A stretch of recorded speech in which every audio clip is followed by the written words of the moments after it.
Welcome to the Ward 1 Community Meeting on Monday, April 11th, 2022. My name is Bernie Schultz, and I'm the Ward 1 Counselor.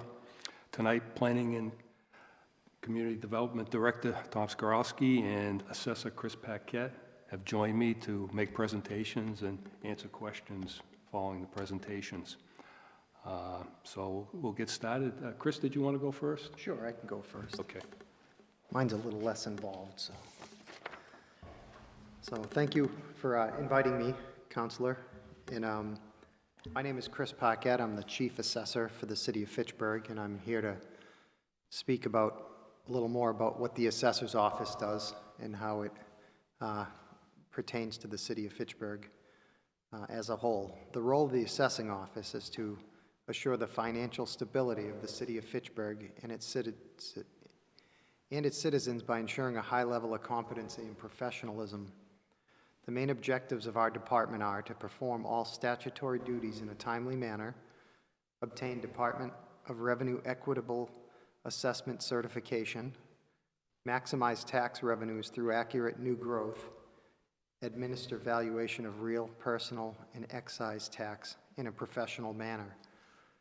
How we go about doing this, our number one role is to conduct valuations, and the office revalues property on an annual basis using sales analysis, permit inspections, and field reviews on an ongoing basis.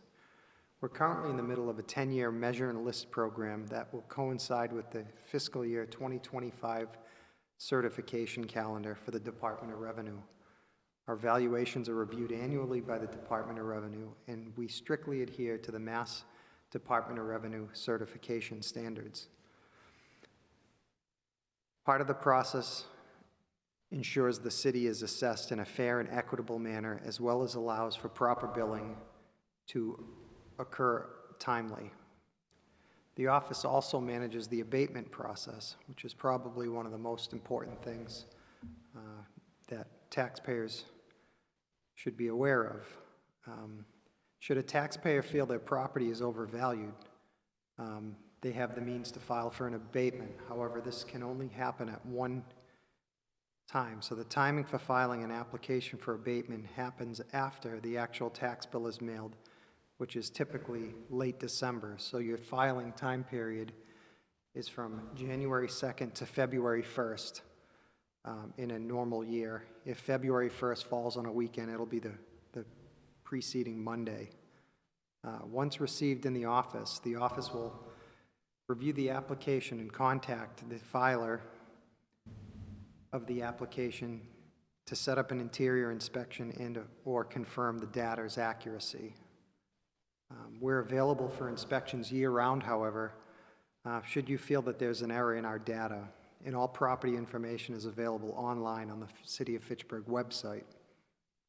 So if you go on the website, you can search for your property by address, owner name, parcel ID, and it'll pull up a PDF version, a snapshot of your property record card. If you can review your record card and you see something that you feel is inaccurate, you can call the office and we'd be happy to take a look at it, see if we can correct it if it is in fact inaccurate. The second thing of interest is exemptions. The City of Fitchburg, the Assessor's Office also manages various property tax exemption programs offered by the city. Documentation is required for all of these exemptions. Currently, the city has exemptions available for eligible citizens 70 years of age or older as of July 1st, the starting date of the fiscal year. Those exemptions can be turned into our office after July 1st and have a deadline of April 1st of the current fiscal year. So the deadline for this year has already passed. However, if you are over 70 and interested, you can contact the office and we'll put you on the list to make sure you receive the proper forms timely. We also have exemptions for blind and widows, as well as offer 2 exemptions for qualifying veterans, qualifying members of the armed service, the veterans exemptions. The other major thing that we're charged with doing is implementing the excise tax. So the Massachusetts Registry of Motor Vehicles issues us a file with all the registration information. That file gets generated into bills and sent out, and we are responsible with administering the excise billing and tax adjustments. Most adjustments can be completed quickly so long as the applicants can provide the office with proof of canceled registration and proof that they no longer possess the vehicle. So those are really our three main objectives. The office is open Monday through Friday, 8 a.m. to 4:30 p.m. with the rest of City Hall. And if you have any questions, you can contact myself or any member of the staff, and we'd be happy to assist you in that. Thank you, Chris. Maybe a little bit more information on those exemptions. How much is is it part of the tax bill, or how much? Sure. So the exemptions that we have two exemptions for seniors over 70. We have 70. We have the 17D exemption, which is for people over the age of 70. Yeah. And they must qualify at a certain asset threshold, but it's not an income. So it's $175 off the annual tax bill. The other exemption we offer is a Clause 41. Again, you must be over 70, but it's income and asset based. So if you meet the minimum threshold and you don't exceed it, you would qualify for a $500 exemption. I don't have on the top of my head the blind or widowed valuations. They're kind of a quirky number, but again, it would be a reduction in taxes based on any of those. Actually, widow, I believe, is the $175 as well, but I could confirm that for you. The other exemptions we have are for veterans. It's service-related disability, so if you're a veteran, honorably discharged, if you speak to the Veterans Coordinator, Michelle, in the Veterans Office, they know how to fill out the form. That's a $400 annual exemption for a 10% or greater disability, and if you're a 100% disabled veteran, it's $1,000 off your tax bill. And there is criteria that needs to be met in order for you to qualify for that, based on not only the amount of your disability, service-related connected disability, but also the amount of time you've been lived within the city or the state, depending on where you entered the service and things of that sort. So if anyone has any questions about that, the best thing to do will be call the office, and we'd be happy to. Are they all income and asset, or are they? Veterans is based on solely on disability, your service-connected disability. The senior exemptions are either based on income or assets. Okay. That's good information. Thank you, Chris. You're welcome. And how we do it, counselors, if somebody calls and they do qualify, then on an annual basis, what they'll do is they'll send out, usually on or around late September, October, we have various forms, the exemption forms, and they're color-coded for our office. But for instance, if you're a veteran and you qualify, this will go out on an annual basis. All they have to do is fill it out, sign it, send it back to us. Based on which exemption they have, they may have to provide an updated letter from the Veterans Administration, as well as senior exemptions.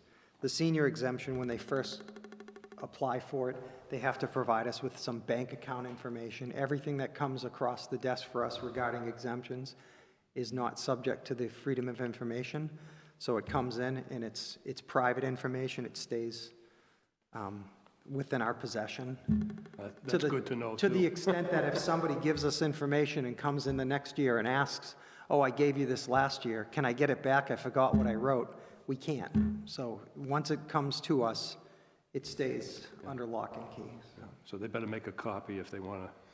Correct. Yeah. And the clerical staff in the office is excellent. We're all willing to, if they come in, they have they'll make them copies of anything they need, if they have originals, as well as they give this handy, it's just a form that they give them, and they'll explain to them exactly what they need. They check the lines, so that when they go, if they have to go to their bank or to their financial planner or someone for a piece of information, they'll know exactly what they need. What they need. Excellent. Thank you very much, Chris. You're very welcome. Thank you. I guess you're up next. All righty. Thanks again, Councilor Schultz, for inviting me here today to talk about the Community Development Department. I know there were some folks who had heard my presentation in the fall. What I wanted to do today was just talk a little bit about some updates related to some things we discussed, as well as a few new items. But for those of you that weren't here in the fall, the Community Development and Planning Department has 3 divisions. Our Planning Division coordinates land development in the city, and we have the staff liaison to the Planning Board and the Conservation Commission. So basically, any larger development through the city goes through our Planning Division in one way, shape, or form, and we help to manage the development process in that regard. Our Economic Development Division serves as a business liaison in the permitting process and is really all about working to strengthen and expand our commercial sector. And our Housing Development Division administers federal funds such as HOME and CDBG. We expand our efforts through targeted grant writing, and we manage large projects like the Twin City Rail Trail or the Maine Boulder project that we see in front of us tonight. And just to go over a few quick updates, and then happy to take any questions as you have them. First, the CDBG and HOME program. This week is actually known as Community Development Week with community development departments all across the country, which is an opportunity to highlight the different resources we receive from the federal government and basically the different programs and capital projects that this allows us to fund. So starting with the CDBG and HOME program, CDBG is a federal block grant fund that supports public services, youth programs, infrastructure, business development, and demolition, among other things. Hey, Hal. This year's allocation is $1 million, and some projects we've supported in the past include the Pollack Park Community Playground, the First and Railroad Park Project, the Twin City Rail Trail, New View Community Small Business TA. And I think I mentioned in our last meeting, applications were just about to open up because we are in, I think, October. They go from November to January every year with funding approved by the City Council in the spring for a July 1 program year. So this year's funding that was just approved, among other things, is going to fund a sign and facade program that will focus right in the downtown on improving signage and facades, primarily with kind of vacant, underutilized buildings. It will go towards efforts to expand the Department of Health's Homeless Services Department. It will expand our community development block grant loan program, and then we'll also work on a series of streetscapes and sidewalk projects throughout the city, just to give you a taste of some of the things CDBG funds. Our HOME program is also a block grant fund that supports affordable housing development. This year we received $480,000, and some projects supported include the Moran Square redevelopment, which is underway right now. Some folks might know that as the Harper Furniture Projects. It's what you see in the picture here below. 470 Main Street, the Fitchburg Arts Community, Fitchburg Yarn Works. Those are all projects that HOME funding has supported over the years. HOME also allows us to create a homeowner rehab program, which is available for income-eligible homeowners looking to make repairs to their homes. This isn't a full-scale redevelopment of a home, but if you need your roof replaced, if you need energy efficiency upgrades or lead paint abatement, things like that, it's a really great program to help support small-scale rehab projects. And the contact for that would be Liz Murphy, our Housing Development Director. I've got her email here in the presentation, but you can always find it online in the Fitchburg Community Development Department's webpage. Another update of note is ARPA, something we talked about at the fall meeting. The American Rescue Plan Act, otherwise known as ARPA, was included a $31.2 million allocation from the federal government directly to the city of Fitchburg. And the city embarked this fall on about a 6-month process, working with an advisory committee, developing a list of projects to get funded in the first round of funding, which was a $15 million round that was approved by the City Council in February. It included things such as the Fitchburg Public Library, $6.5 million to go towards a full-scale $31 million renovation of the building.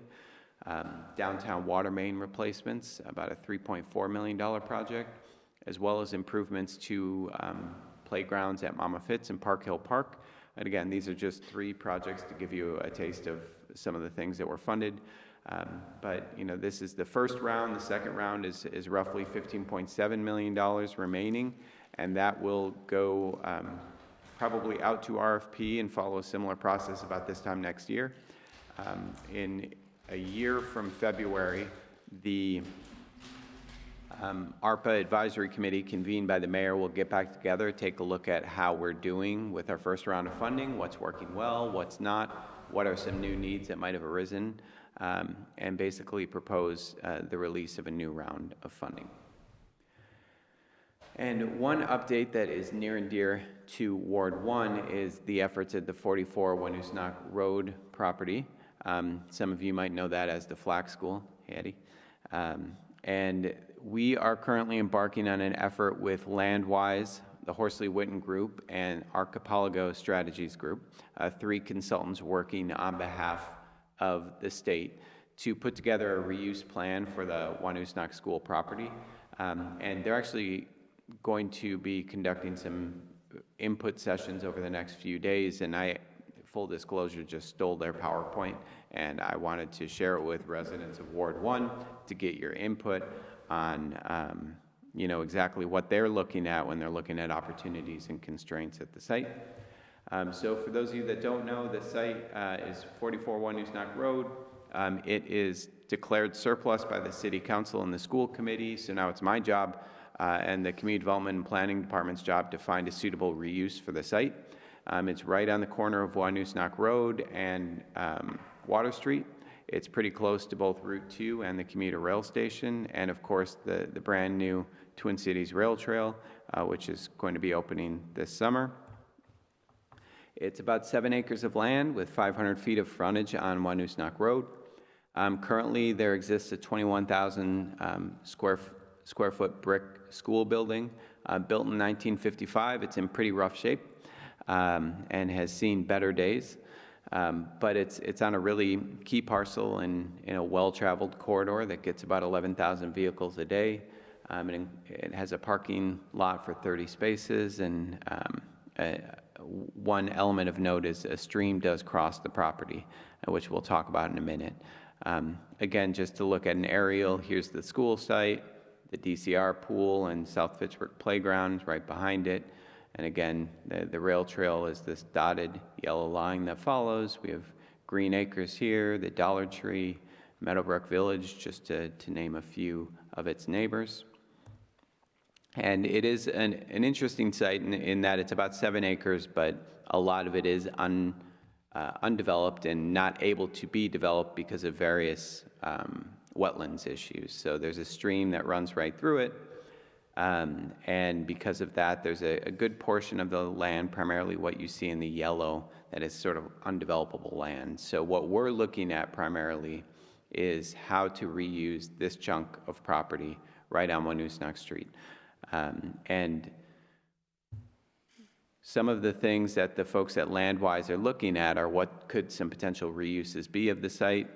They looked at different comps in the area, such as childcare, which I know is a pressing need and something that I think was mentioned at this last meeting, if not at a Ward 1 meeting, certainly something we hear about quite often in the community. Office developments, medical offices, recreational facilities. Obviously, residential is a big need in both the city and, of course, the region and the state, as we're in the midst of a housing crisis. Retail, kind of consumer-oriented uses, restaurant and artisan food and beverage production. You know, it's kind of like a fancy way of saying breweries and distilleries and the like. Here you see pictured the Thirsty Robot Brewing right on Summer Street. So they looked at these different types of uses, and at least in their preliminary review, they looked at, could the market support a use like this? Is the site right for this type of use? Is it something that would be competitive? Would it have a bad traffic impact on the neighborhood? Would it have a good tax and economic impact on the city? And does it align with our city planning goals of our 2018 Economic Development Strategic Plan? And basically, they looked at all those things together, and they, in this matrix, ultimately determined that medical office, residential, and childcare are sort of the top tier uses, as well as recreation. And then office, retail, and artisan food and beverage production are sort of a use that might be possible through this reuse process, but might not be as marketable, or the market might not be quite as equipped to handle it as those other uses. So that's sort of their strictly, let's say, quantitative analysis of what's appropriate, but I don't know if anyone has any thoughts or questions on what they see here of what they would see as the most desirable for the neighborhood and the ward. I've heard from some of the residents that maybe a hotel at that location might be desirable, because you talked about recreation. We've got Game On now in West Fitchburg, but we also have the people that run the street hockey leagues down at Coolidge Park. They get people in for their tournaments, and there's just not enough hotel rooms in the area. So. Also the soccer fields. Yeah, the soccer fields as well. Yeah. So you have a different on the highway they fill up. Yeah. I mean, it might be an option here too.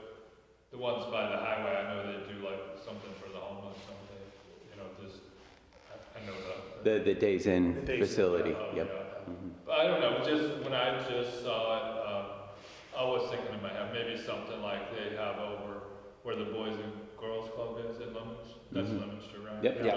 Is that Doyle? That's not Doyle. Doyle County, yeah. It's on Doyle. And this unusable part, if you had some nature trails or something, for kids, and or even to another level like that. Have you ever been to that outdoor sculpture park in New Hampshire, in Brookline? Yeah. I haven't been there, but I've heard a lot about it. Yeah. It's really cool. Yeah. So if you had something like that, I think it would be cool. But that doesn't generate income. But I think Doyle is an interesting one to bring up. And, you see medical offices being the top ranked item, and offices are pretty high as well. I mean, there's not a great deal separating 9 from fine. Right. So I think one of the challenges, we had a number of office developments that came up right before COVID hit, and now employers are trying to figure out ways to get people back into the office, and I think that's why it's so interesting you bring up Doyle. That's an office that people want to work at, right? Because and your lunch break, you can go for a nice hike in the natural areas, and it is something that the folks at Landwise and the consultants we're working with, they keyed on right away, is you've got this beautiful area here. And I don't think that DPW is ready to take on additional parkland, but if we could have an environment like this where it was really privately supported, natural spaces that were available for others, that is actually an intriguing. Something for kids after school. I think there's working parents, or both parents work, and the kid, when the kids are off school or they're not, the parents can't take the day off, or something like that. If there's a place where right. supervise, I know that's why the Boys and Girls Club, seemed something like that. Right. I mean, I know we don't need another one of those that close. Oh, we actually do. Yeah. Yeah, we hear that a lot, that we don't have enough spaces for recreation for our youth, and there's one going up in the Cleghorn neighborhood right now, the Adrian Ford Center for Change, but that it's just one new opportunity, and I think even the operators of that facility would tell you we need more. It's something that they're into. I mean, I've done, since I've moved here, I've always done after-school programs and stuff through the 21st Century program. Yep. But I mean, it really breaks my heart to see Long Show kids on the street in the summer, smoking right. and pregnant too, and I'm not exaggerating. Yeah. These middle school kids. I think giving youth an opportunity for productive recreation is something we certainly should encourage. And I think that we're selling this property through the RFP process, which means it's not just going to the highest bidder, but we set criteria for what we want to see. And I think one special criteria that we'd set here that I don't think we've had in a lot of other parcels is a use that would create sort of recreational amenities for residents and youth. And I think we might not see a proposal that does that, but a proposal that would provide for that would receive its highest grade, I think. And possibly community classes at night of some kind, you know, Right. there's already classrooms in the place? There are. So one of the things. There's probably asbestos in it. Oh yeah. So one of the things that they're also looking at, in addition to what uses would be appropriate, is what should we actually do with the building itself. So they looked at renovating the building, new construction, subdividing the site, and then retaining it for the city. And long story short, they feel like retaining by the city and renovating the existing building are both probably not feasible options. Costs more than to tear it down and build new, but. Right, because of all the environmental issues, and then you go through all the environmental issues, you make it code compliant, energy efficient, then you're left with a building that doesn't really meet the needs of a 21st century economic climate. Building probably has asbestos, most likely. I can say that you don't even need to say probably. So I think as part of the process, you know, hearing this input, you know, it's great to hear that, Eddie, because we had talked a lot about the natural environment there, but I hadn't thought about a way to fit it into the RFP. Well, it does fit too, Tom, in that area, because you got a baseball field right up the street, and then you've got a state pool Right. up the hill, so recreationally, it does fit. Outdoor art in New Hampshire is you could have outdoor sculptures that wouldn't interfere with watershed. Right. They could be there and people could walk through and enjoy them and be part of the area, not like building into watershed that you would have to. Right. Yeah, I Fully, think we'd have to think about the language, but something minimally invasive that can allow for passive recreation, I guess is probably what we would call it, where you're not working into the wetlands, but you're respecting them, but still using them for recreational purposes. So that's really it on the Wanusknog School site. I think that the next step there, I've heard some great input here. If anyone else in the community that might be watching on FATV has thoughts, they could reach out to me at Tom Skrowski. I'm not going to spell out my email for you, but you can find my name on the community development webpage. Either myself or somebody else on my team, shoot an email, mention you've got some input on the site. We'd be happy to hear what you've got to say. We'll be putting an RFP for City Council's approval sometime in the near future after taking in the input from the report that Mass Development's putting together. Another piece of Ward 1 news that is actually not my topic of expertise, but I wanted to touch on briefly, is the Urban Renewal Plan update. So the Fitchburg Redevelopment Authority just wrapped up an Urban Renewal Plan update. Their original was finalized in the year 2000. The new plan expands the scope to Water Street and River Street and updates goals and objectives. It was approved by the City Council in February and is awaiting state approvals by two agencies, MEPA and DHCD, this spring. But basically, once this district is approved, it expands the scope of what the Redevelopment Authority can do in its role as a public property developer, which is basically what they are. They can buy and sell properties a lot easier than we can as a municipality, and they have flexibility above and beyond the normal municipal procurement law, but they have to do it within a certain district. So the district, the original district is kind of what you see in the blue, and that was what was approved in 2000. The new district basically eliminated the college neighborhood because it's a lot of smaller residential lots, and added both Water Street and the River Street area and parts of north of Main. And this, you can see the plan view a little bit better. But they put together a plan with a set of goals focused on really downtown revitalization. And once this plan is approved, it will give them the ability to buy and sell property within the focus area. You can see on the map here just some of the concepts of different improvements that they'd like to make.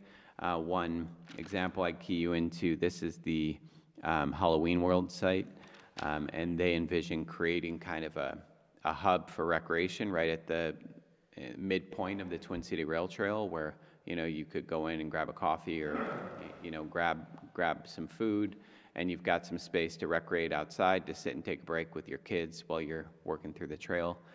And then across the street at the former other side, as folks often call it, the retaining wall, gigantic retaining wall that you see on Water Street. They had proposed a housing development there. But again, they would need to purchase these sites to engage in redevelopment and all that. This is just really preliminary conceptual views. But again, once this district's approved, they'll have the ability to do that and have the flexibility to work with property owners, or if property owners are not cooperative, they can actually take properties through eminent domain, which is rare, but they have the ability to do it, and work through the development process. Furniture is another one that they were working on. Right. If we were focused just on kind of the Ward 1 properties, we've got the Giordoni's Furniture Building, which a lot of folks might know. It's that big concrete building that's been vacant for a long time on Water Street. Across the street is an empty, chained Parking lot. Right. It's not even a parking lot. There's a couple of, that's my neighborhood, that's why it's a little concerned. There's one house it's been condemned, it's boarded up. And then the next lot is empty, or there's one house, and then there's an empty lot where something burnt down at one time. Mm-hmm. And then whoever has the fenced-in area, and then the hardware store. Right. But I don't know, are they gonna tear down that? So I have a pending request to tear down that property. We've been working with the property owner they're going to gift the property to the city, and then we're going to knock it down. We wanted to make sure there were not any environmental issues on the site, because if somebody gifts a property to you, they also gift you the environmental liability. But once we were assured that there was nothing of significance, we're going to move forward and take that building down. I know it's an eyesore in the Patch neighborhood. And, this one's not necessarily an eyesore, but it's an underutilized property, the old St. Bernard's building, and that's also added to this redevelopment. They've been working on it there recently. They have. I don't know why they took the trees down, but there were two big trees, and then there's a dumpster there now that somebody's been filling up. But I don't know, it could be just people dropping by and throwing stuff in there. I've heard the same, and we haven't talked with the property owner, but it's been encouraging to see movement happening. But if redevelopment doesn't happen there, this is always a tool in the redevelopment authority's toolbox. And the great thing is the Twin City Rail Trail will, right at First and Railroad Park, there's going to be a bridge that will go over the railroad tracks and go over the river, so you don't need to cross over the railroad tracks anymore, Eddie. I've seen you do it before. And at the commuter rail station. And so this will really open up this whole area to, I think, some real potential for transit-oriented development where, you can certainly cross over the railroad tracks informally or go on Water Street to the commuter rail station, but now you'll be able to take a bridge right over and get you there. Yeah, because it is illegal to cross the tracks, and a few people have told me, so every once in a while they have sting operations or something, but I always watch to see if there's a train coming, of course. It's illegal if you get caught. Yeah, I know. As But, is- but well, I mean, I keep emphasizing this to, the Sam, the cleanup people. Our neighborhood gets so much trash, and the people. And I hate to cut them down too much. There's people living under the bridge that have been there forever. A few wrong turns, I could be right there with them, but they don't pick up after themselves. It's like just a mountain of trash where they've got mattresses up under the the Fifth Street Bridge, rather. Yeah, and so people come from out of town on the bike trail, which they are using. I know it's not supposed to be open, so this is the image they get of Right. Of Fitchburg, and I think Fitchburg already has kind of a name. Right. Eddie, maybe this is a good time to announce that the 2022 ward cleanup days are coming. April 23rd is the Ward 1 cleanup with Ward 6. And it's actually at the Flack, the center of is at the Flack building on 44 Winoostock Road. That's where it's going to take place, where you can, that'll be headquartering the cleanup day. And then Wards 2 and 3 will be April 30th at the Daniel Street Park, and Wards 4 and 5 will be May 7th at the parking lot outside Longshore Middle School, so. Birthday is what, 24? You know, those, do you email those out? I got a flyer, so I can email that to everyone. And Eddie, since you brought it up, along the Twin City Rail Trail, I've said it 100 times, but I'll say it 101. It's not in our jurisdiction until it's not under construction. So Lynch Construction, right now, it basically owns the site until... I go down there with my dog like every single day, and I have been for, even before they built it. Because they started talking about that when I first moved out here. We've been talking about it for 17 years, and we're finally getting to the finish line. When they pulled the rails up, that was like, what, close to 20 years ago, right? Yep, it's been abandoned for over 50, I want to say. We've had the plans lined up for over 15 years. Now we're finally getting to the finish line. And until they finish in June and hand the project to us, we actually can't get in to clean it. We organized a volunteer group to clean, especially focused under the bridge, but the contractor thought it was a liability issue because they own anything that happens on the site right now. So they actually wouldn't allow us to. So we've been pushing the state to incorporate this into the contractor's work so they can clean up, because there's been some issues lately, but it's also been abandoned for over 50 years. So it has, you know, evidence of abandonment, let's say.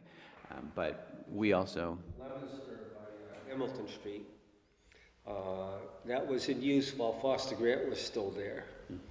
Because I know there were numerous truck and car accidents as the trains came through and people were in the way. And the train comes there and it's like they can't stop if they see somebody there. And there were numerous accidents that were on Hamilton Street with trains. So... And what about, you know, if you were to, if you're behind the old Halloween store and you can turn left instead of the rail trail. What about down there? There's a lot of people living down there too in trash. Does someone own that? You know what I'm talking about? I think there was chemical plants there one time. Oh, right. Yeah, we're aware of that too. You can come out of those condos down on. So that's actually was supposed to be an extension of Arden Mills, and it's privately owned. The property owner is looking to develop housing there. He's aware of some of the challenges at the site, but that's outside of our control. It's not within the ownership bounds of the rail trail. That was the old Fitchburg Gas and Electric gas storage. You had the big tanks that would go up and down depending upon what was there for the storage. Yeah. That was before my time. For those of us that remember that far back. I am now one of them, so I will forge ahead. Can I mention one thing, Yeah, of Tom, course. before we go on? If anybody's interested in the details of the urban renewal plan, Megan Donahue came here in November 22nd. Oh, So great. With the Ward 1 community meeting, you can go back to FATV and you can view that meeting and her presentation. Great, and I believe the February 16th or thereabouts city council meeting was where they made their final presentation as well. So I think both of those together, you should get a good view of what they're looking at. But it's kind of where Megan's work and mine intersect, and certainly is important for Ward 1 residents, so I wanted to bring that up. Thank you. Side note is Wednesday night is the John Fitch Highway water improvement big Zoom meeting on that. Right. There are 3 evening meetings this week for me. That being one of them, and it's sort of where Commissioner Erickson and my work intertwines. I don't have a slide for this, so I don't know how to talk about it.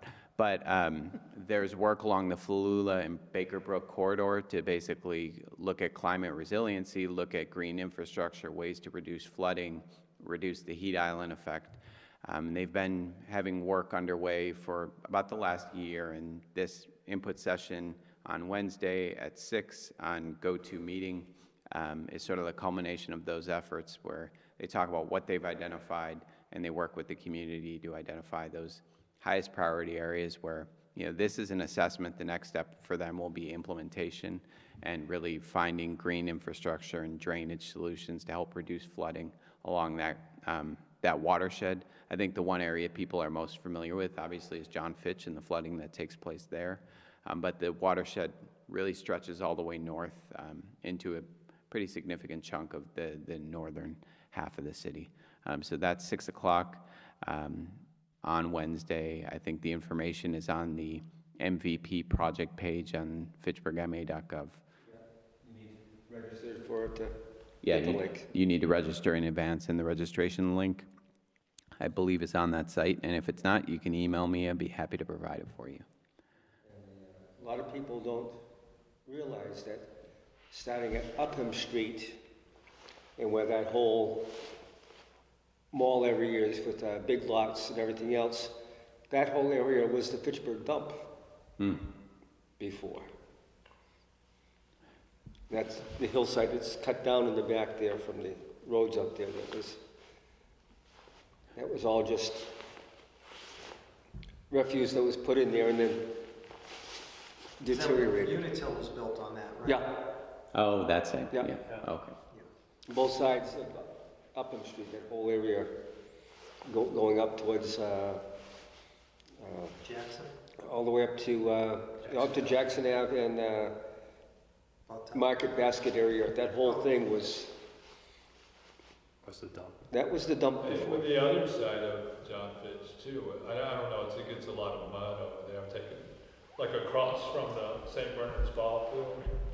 And that's like a muddy mess, because I'm trying to take my dog about, well, I could take him in the river here, but it's just like mush. Well, a lot of John Fitch was just, it was Baker Brook, and they just moved the brook. And so there are times in heavy precipitation events where, the brook just wants to go to its home. And it follows the path, which is really straight through John Fitch. And so that's a lot of what they're doing, or what they're looking to assess. You have areas like the old Cinema World and that gigantic parking lot that is sort of right in the heart of, The old Dan Chance. right. It's right across. It's So- right before that, and that's where it comes straight through when it gets And- high water. Right, and you have all this pavement in an area that used to be river. So it's all about trying to incorporate green infrastructure, whether street trees or drainage, or what we call pervious pavement, where it's, That's one that was on the corner of North. that was and- drained recently. Yeah, Pets Pond. That has all not become any water storage that it used to be. Well, that was as a result of a dam that it had existed. So actually, I think it's restored to its natural environment to be water storage for heavy precipitation events. And I think more of that kind of returning natural habitats to what they should be and where appropriate. You have the old, On Railroad Street, isn't that? Oh, the First and Railroad Park, yeah, exactly. So that's a great example of how we incorporated green infrastructure. We have a rain garden, impervious or pervious surfaces, so it's a basketball court, but rain can drain right through it. So I think looking at ways to incorporate that into specifically John Fitch, but other areas within the watershed is a good way to recapture that. Greens Pond on, There's a Route problem 31. downtown too. When I used to have space at Rollstone Studios, the 600 block, back that way, right? Right. Punch A Brook, river Brook goes up right in here. the basement. right, runs right through Every it. time. Yeah. So, as cities are built, the natural environment is taken over by the built, and I think this is an effort to bring it back to that. So I would encourage anyone who's available, 6 o'clock on Wednesday, to check that out. I think Commissioner Erickson and his team at Weston and Sampson will do a much better job than me of explaining exactly what they're trying to do and the results of the assessment. But I think it's worth tuning into, and I think that will be on FATV as well. I could be mistaken. So last thing, just quick project updates. Twin City Rail Trail, talked about at length, so I won't belabor the point. The first phase will go to 4th and Middle. The second phase will be the bridge across the railroad tracks and across the river, scheduled for 2023 or 2024 completion.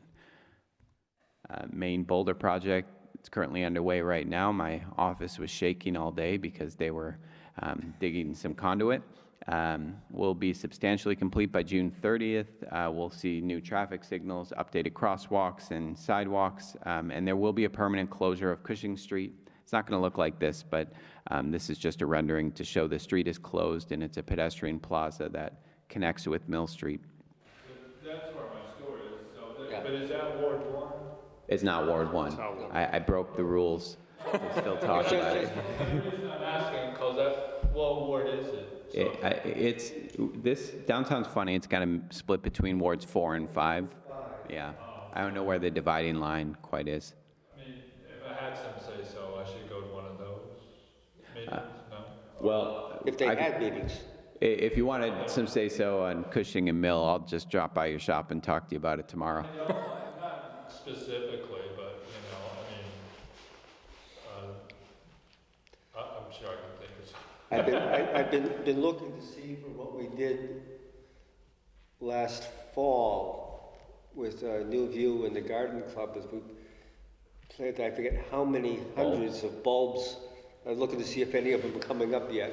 On Mill wait, Street. Well, Chris, the guy behind my shop that does the massages, he plants a lot of, bulbs and flowers. He did that today, put pansies and all the front Yeah. things, but, which is good that people want to do that stuff. But to me, as a performing artist and music, that space is not the best because it's way too much noise, from the street. Right. I thought at the beginning they should have just built a stage over in the park.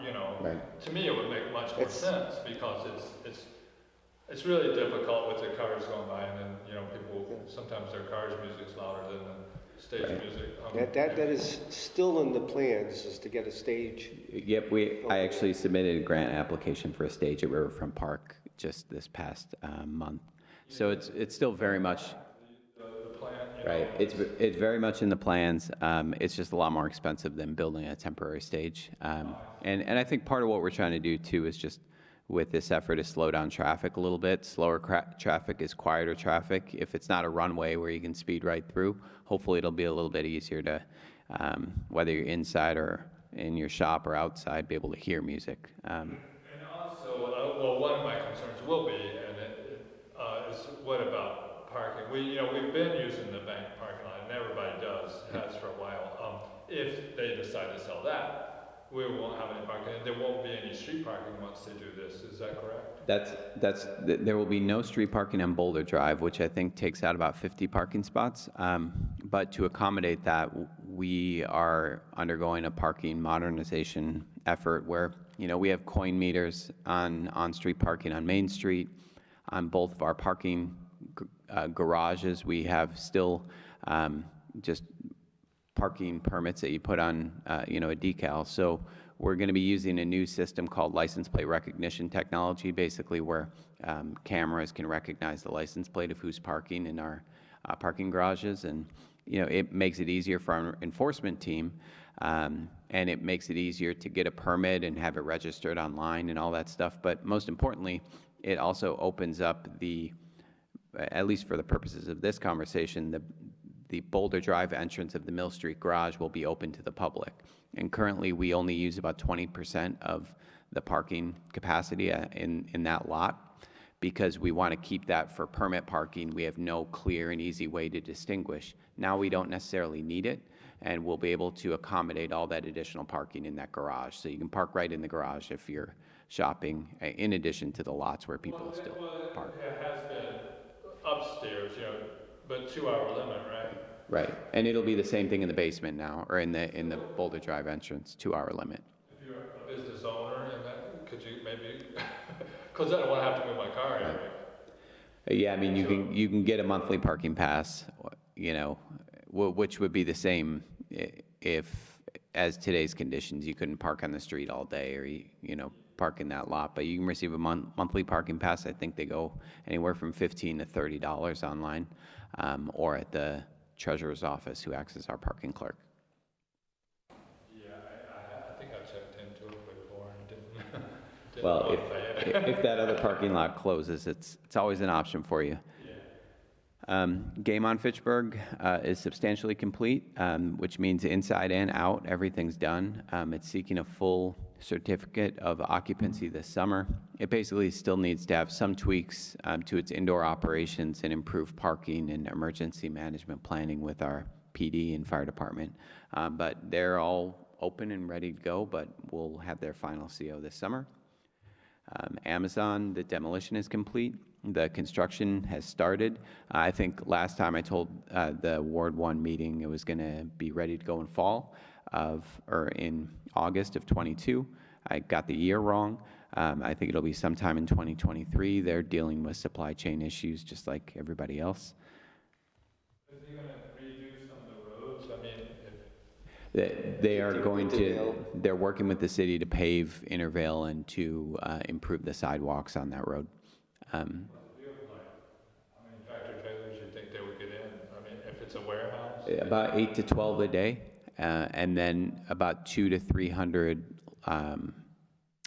the last mile trucks, the trucks you see on a daily basis that deliver Amazon products. So this will be a last mile facility. All the stuff comes in for distribution that day to everyone in the area. Is there a reason they chose that space? It seems, to me, that it's kind of a bit difficult to get to. I don't know. I mean, did they want to be close to the airport? They wanted to be close to Route 2 and kind of, I think it's just it's all a math problem for them. They draw circles and figure out what areas are covered, what aren't, and they found that this location really suited their needs in terms of being close to Route 2, being close to population centers of Fitchburg and Leominster, and it was just well situated for what they wanted to do, and it's a really big site. Well, I think the Kmart building might be something in the future, if not for a last mile facility. We've started to hear from the property owner after 5 years of relative dormancy, so hopefully we'll see something there soon. I have a feeling when they reached out in the first place, they may not have been responsive at that time. I think the other issue is the Kmart building now is the size of the building they're building, and that doesn't include any of the space around it. So the issue they have is they don't want to coexist with Right. Retail and mixed use where there are other people around. They want their own access so that they can control their environment. Right, that's a great point. They are. It'll be good for the economy because there's people going to work there and they're going to get paid and then hopefully spend money in Fitchburg. Right, 200 to 300 employees, and Mr. Paquette here will be able to calculate the excise tax benefit too, because all the trucks that are located on site will be paying excise taxes for the That delivery should be trucks. substantial, Chris, right? Yeah, it should. Intervale and Bemis Road. So about 40% of the traffic is estimated to go through that intersection. 60% will go up the bridge to Summer Street. You know, the smaller trucks can make the clearance. So we had a traffic study done that showed that it wouldn't adversely impact traffic operations to a, high level, let's say. But what we did propose is that there would need to be improvements made to that bridge and that bridge approach, and that a year from operations beginning, we would conduct another traffic study, and any improvements that would need to be made, we'd do so in partnership with Amazon, and it's a condition of the permit. So I think we're in a wait-and-see mode right now. The bridge isn't that old. Right. And the bridge isn't going anywhere, so we've got to work on the Intervale and Bemis intersection. Amazon knows that, we know that, but we're going to take a look at the traffic study and see where it takes us, ultimately. How about the closing off under the train tracks there or not, or? I think it might be a bit premature to say. I think we're in a wait-and-see approach here. Yeah, it is narrow. We're not going to close it, but I'll defer to our DPW commissioner and the results of the traffic study. The Harper Furniture Building just took a tour the other day, 44 units and 600 square feet of commercial space, plus or minus 1,000. I can't quite remember. But they're scheduled to be complete in November. And if it proceeds on schedule, it'll actually be the first affordable housing project in the state to receive passive housing, a passive housing designation. And passive housing is sort of a new strategy in housing development where you basically have a net zero emissions level. So it's going to be a hyper efficient building, which is pretty cool and I think state of the art, and will hopefully create a nice sort of model of the types of housing and other developments we'd like to see in the city. Fitchburg Arts Community, I'm just going to say stay tuned. You should pay attention to any news stories you might see in the next week. But, you know, there might be some good news about funding on that project, but I'll stay quiet until it may or may not come out. Seeking many funding and just trying to get it to come into place. So there's one big funding source that remains, and if they could get that one funding source secured, the project is going to be ready to close and, you know, move forward. It'll still be a while until we see shovels in the ground, but it'll help them take the project out to bid and close on all their financials. So just pay attention to the news. And last thing, open space and rec plan. This might be a good topic for a future meeting, but we have an open space and rec plan today. It's a 7-year plan. It expired in 2021, and it just created a roadmap for open space conservation, acquisition, maintenance, and improvements. Over a 7-year period, we created a list of action items for what we wanted to do with our open spaces in the city. And these were the goals from 2014. I'm not going to go over them in great detail, but I will say that some of them still work well today. Some of them need updating, and some of them, you know, we might just need new goals altogether because we live in a different world today than we did in 2014. But what we're going to be doing over the next 6 months is working on updating our open space and rec plan, and certainly want to involve the community. And residents of Ward 1 heard it here first, but we are having a community input meeting June 9th at 6 o'clock right in this building. And we're going to have a webpage on the City of Fitchburg's website coming up online soon that will include an online public survey and more information about the project. So this is really more of a teaser than anything because we're in the very early stages, but just keep an eye open for that. And if you're interested in open space and recreation planning and want to make your voice heard, here's going to be a good opportunity to do that. Sheldon Street, West Street was part of that, and that has done nicely. Gateway Park was one of the items that came out of that plan, and Twin City Rail Trail was another, and now we're moving on to the next thing. We want to look 7 years ahead and plan for the future. So love to hear input on that, and that is my presentation for the evening. So happy to take any other questions, but again, if anyone's listening on FATV, you can always go to our website, find my name at the Community Development Planning webpage. Happy to answer any questions you might have. Thank you, Tom. Excellent presentation. Further work on the steam trail. The steam trail was supposed to go further than it did. So that would certainly be part of the plan. And just thinking about it, the 10,000-foot view, a lot of what we'll be doing now is looking to link our open spaces and our bike trails and off-road bike trails and on-road bike trails to create networks that make them more usable. Great. Thank you, Tom. That was an excellent presentation. A lot of good information, good questions from the audience as well. Any more questions for either Chris or Tom before we conclude tonight? All set. Thank you.